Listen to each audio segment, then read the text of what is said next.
Many summaries of quantum computing rely on a popular misconception.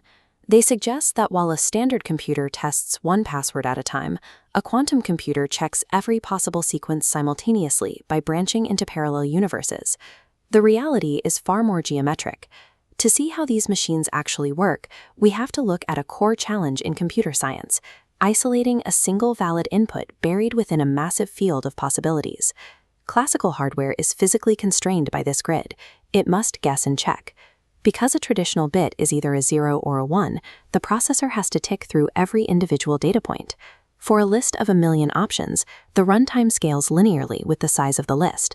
If quantum systems are not using brute force parallelism to solve this grid, they must be operating under an entirely different set of mathematical rules. Understanding the true speedup requires us to stop thinking of computing as a sequence of events and start viewing it as a rotation in space. This is a qubit, the quantum alternative to binary data. While a classical bit is stuck at either the x or y axis, the quantum state is a continuous arrow called a state vector. It can point anywhere in the space between those two coordinate directions. The probability of reading a specific outcome is tied to the vector's position. When you take the length of the vector along an axis and square it, you get the exact percentage chance of the computer outputting that specific value. This probability remains hidden as long as the vector is in motion. The moment you measure the memory, the delicate continuous state vanishes, forcing the system to collapse onto one of those rigid coordinate axes. Scaling this up to a 100-qubit system creates a state vector within a massive mathematical space. This vast space contains exponentially more coordinate directions than there are atoms scattered throughout the entire visible universe. The difficulty of quantum computing is that we cannot see the vector while it is moving. We have to manipulate this invisible geometry blindfolded to ensure it lands where we want it to. Grover's algorithm begins with the state vector perfectly balanced. In this 2D slice of our high-dimensional space, the vertical axis represents the single solution we're looking for, while the horizontal axis is an equal blend of every incorrect answer. We start pointing almost entirely horizontally.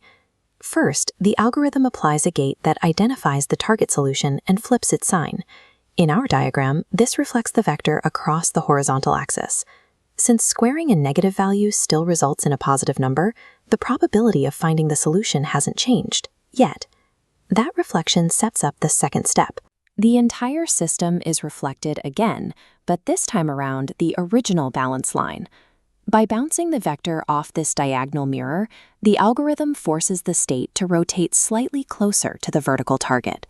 Each iteration of these two reflections adds a small, precise increment to the rotation. As the vector moves, the probability mass associated with the solution swells, eventually concentrating nearly 100% of the distribution onto the target axis. This geometric manipulation works for any NP problem, tasks where the solution is difficult to find but easy to verify, like checking a completed Sudoku grid. Grover's algorithm systematically sculpts the geometry of the search space. It actively amplifies the probability of the target solution until it is the only outcome likely to be observed. This reveals the source of the quantum speedup. Classical bits are physically restricted to the axes, the edges of the grid, forcing the computer to take a long, jagged path through the data. Quantum hardware allows the vector to leave the axes and travel through the diagonal space between them. This diagonal shortcut creates a quadratic speedup.